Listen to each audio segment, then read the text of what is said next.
Hi guys, having discussed all the domains of development, be it gross motor, fine motor, language and social milestones, now let's discuss how to do assessment of development. Okay, we did discuss that development is a qualitative thing, so it cannot be measured directly. लेकिन indirectly हम लोग क्या कर सकते हैं, various scale से, various method से इसको एसेस कर सकते हैं. One of the most popular thing is calculation of DQ.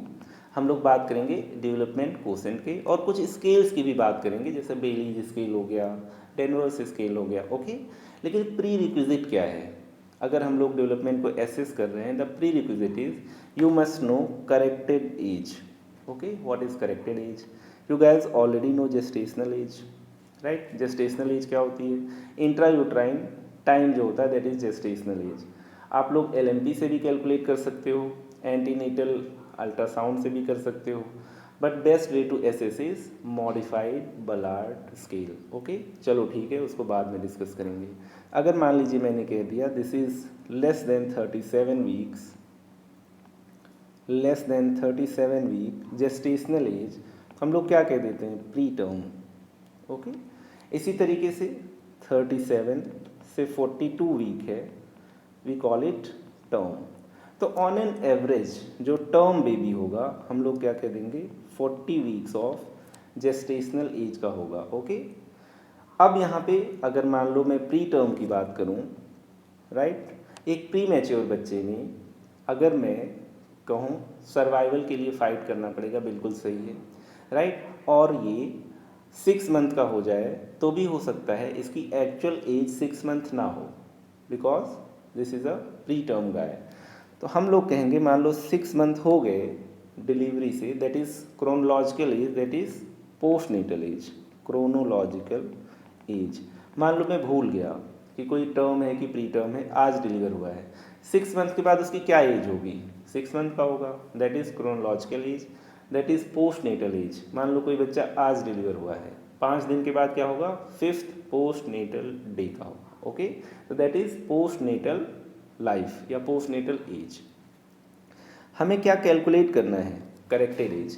अब ये कॉन्सेप्ट कहाँ से आया, क्यों हम लोग इसको असेसमेंट ऑफ डेवलपमेंट से रिलेट कर रहे हैं, देखते हैं. जैसे मान लो एक बच्चा 28 वीक ऑफ जेस्टेशनल एज का डिलीवर हो गया, एक 40 वीक ऑफ जेस्टेशनल एज का डिलीवर हो गया. Down the line if you happen to assess this baby at 6 months of age, तो 6 मंथ क्या हो गया? ये आपका पोस्ट नेटल एज हो गया, राइट, पोस्ट नेटल एज. तो दोनों से 6 month of postnatal age पे सेम एक्सपेक्ट नहीं किया जा सकता. ओके, मान लो जी जो 40 वीक वाला है इसमें sitting with support that is tripod fashion attain हो गया, लेकिन इसमें नहीं हुआ, राइट. तो ये थोड़ी ना लेबल कर सकते हैं कि एबनॉर्मल है. इसी को हम लोग करेक्ट करने के लिए कैलकुलेट करते हैं करेक्टेड एज. करेक्टेड एज में हम लोग क्या करते हैं? जो भी पोस्टनेटल एज है, क्रोनोलॉजिकल एज है, उसमें से प्री मैच्योरिटी वाला टाइम माइनस कर देते हैं. So you get a corrected age. देखते हैं इसको. Corrected age is chronological age minus number of weeks of prematurity. तो हम लोग यहाँ पे स्टैंडर्ड क्या मानते हैं कि किसी बच्चे को 40 वीक पे डिलीवर होना चाहिए. This is gestational age of average term baby. Okay, मान लो कोई बच्चा 28 वीक ऑफ जेस्टेशन एज पे डिलीवर हो गया, इसका मतलब ये प्री मैच्योर है. कितना प्री मैच्योर है? 40 माइनस 28. प्री मैच्योरिटी के कितने वीक्स हो गए? You have 12 weeks of pre maturity. 12 weeks of pre maturity. Very very simple. Okay, अब अगर मान लो इसकी क्रोनोलॉजिकल एज या पोस्ट नेटल एज कितना है? 6 मंथ है.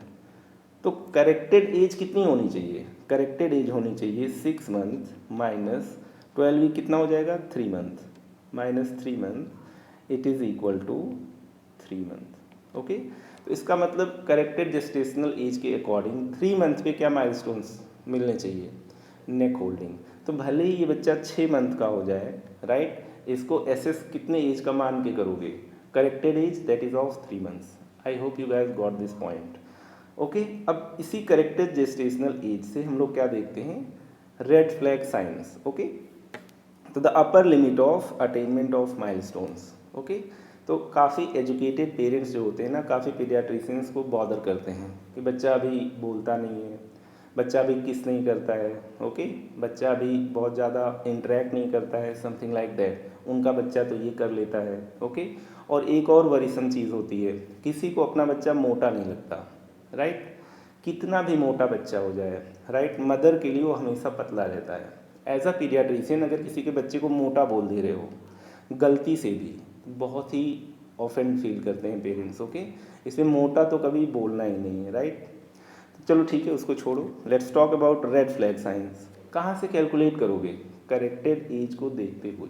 Okay, so first is visual fixation. हम लोगों ने क्या बात किया था, 2 मंथ तक सोशल स्माइल आ जाती है, बच्चा देख के मुस्कुराता है, मुस्कुरा के नहीं देखता है, राइट।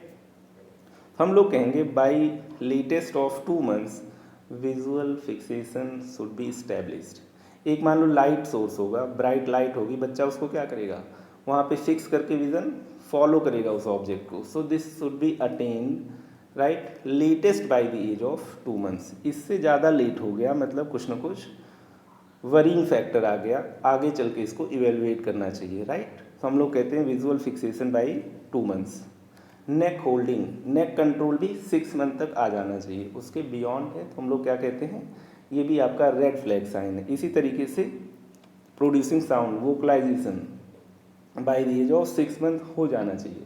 इससे लेट है तो हम लोग क्या कहेंगे, डिलेड है, रेड फ्लैग साइन है। Okay, sitting without support 10 month तक आ जानी चाहिए। Okay, standing without assistance 12 months. उसके बाद standing alone, walking alone, single words, okay, कब तक आ जाना चाहिए, कितना भी लेट हो by the age of 18 months. तो ये आपके क्या हो जाते हैं, रेड फ्लैग साइंस हो जाते हैं। एक बार इसको रिवाइज कर लेते हैं।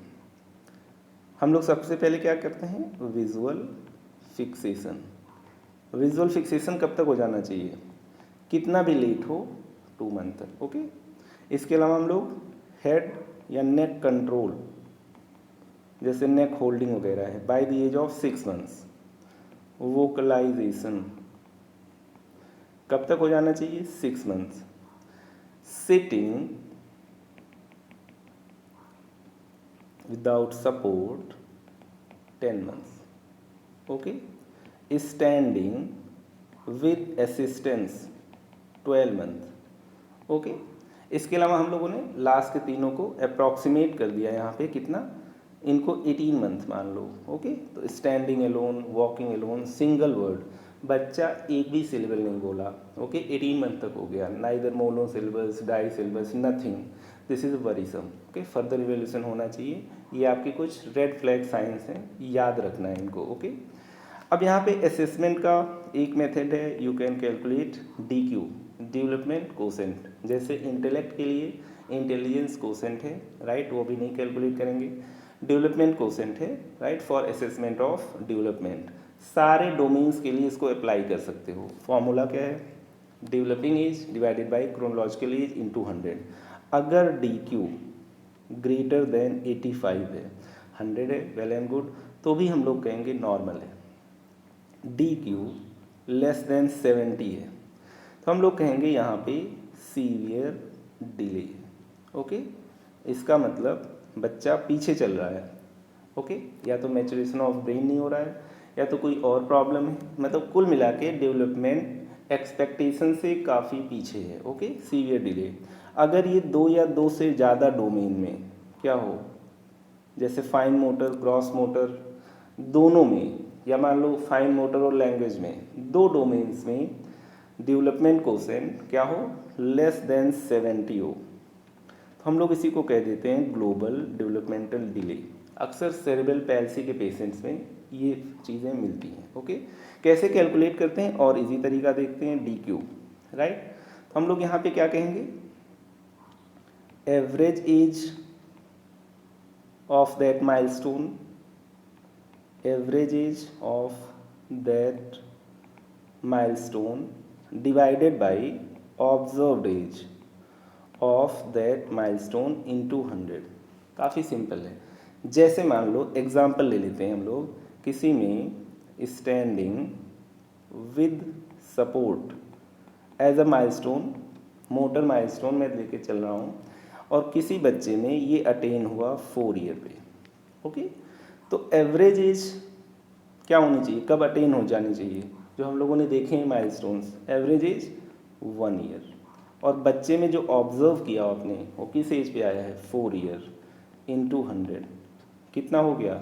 अगर मेरी मैथ्स अच्छी है तो शायद 25 आ गया। This is way less than 70, तो हम लोग क्या कहेंगे? सीवियर डिले है। कौन सा डोमेन है? हम लोग बात कर रहे हैं standing without support. Okay, this is without support by the age of 1 year. Okay, so this is domain of gross motor milestones. 70 से कम है DQ, this is grossly abnormal. क्या कॉजेज होंगे? जैसे मान लो सेरेब्रल पैल्सी हो गया, ओके, या मान लो किसी में पोस्ट मेनिंजाइटिक सीक्वली हो गया, या मान लो डाउन सिंड्रोम का बच्चा है, फ्लॉपी है, समथिंग लाइक दैट। और यहाँ पे कुछ हमारे पास और स्क्रीनिंग और डेफिनेटिव क्या होते हैं? डेवलपमेंट असेसमेंट टूल्स होते हैं, जिनके बहुत डिटेल में नहीं जाना है, लेकिन अगर कभी ऑप्शन में आए तो आप लोग इनमें से देख के टिक कर सकते हो। ओके, जिनमें सबसे इंपॉर्टेंट है Bayleys, Denvers, Trivandrum etcetera. Last but not the least कुछ टर्मिनोलॉजीज देख लेते हैं। जैसे डेवलपमेंटल डिले है। डेवलपमेंटल डिले का मतलब ये है कि सारे माइलस्टोन्स डिलेड हैं, but it is expected in life time वो कभी ना कभी अचीव कर लेगा। ओके, तो थोड़ा सा यहाँ पे क्या है? डिले है। ऑल डोमेन्स कह सकते हैं यहाँ पे डिलेड है। ओके, तो डिले है। जैसे मान लो 1 साल पे स्टैंडिंग विदाउट सपोर्ट आ जाना चाहिए, इनमें 15 महीने पे आ रहा है। ओके, 9 मंथ पे बाईसिलेबल आ जाते हैं, इनमें 15 मंथ पे आ रहा है। तो डिले है लेकिन एक्वायर कर रहा है, तो हम लोग कहेंगे डेवलपमेंटल डिले है। ओके, ग्लोबल हम लोगों ने भी डिस्कस किया, ग्रेटर और इक्वल टू 2 डोमेन्स, और क्या कहेंगे? DQ less than 70। हो सकता है चारों डोमेन्स में हो, बट एटलीस्ट 2 डोमेन्स में सीवियर डिले होना चाहिए।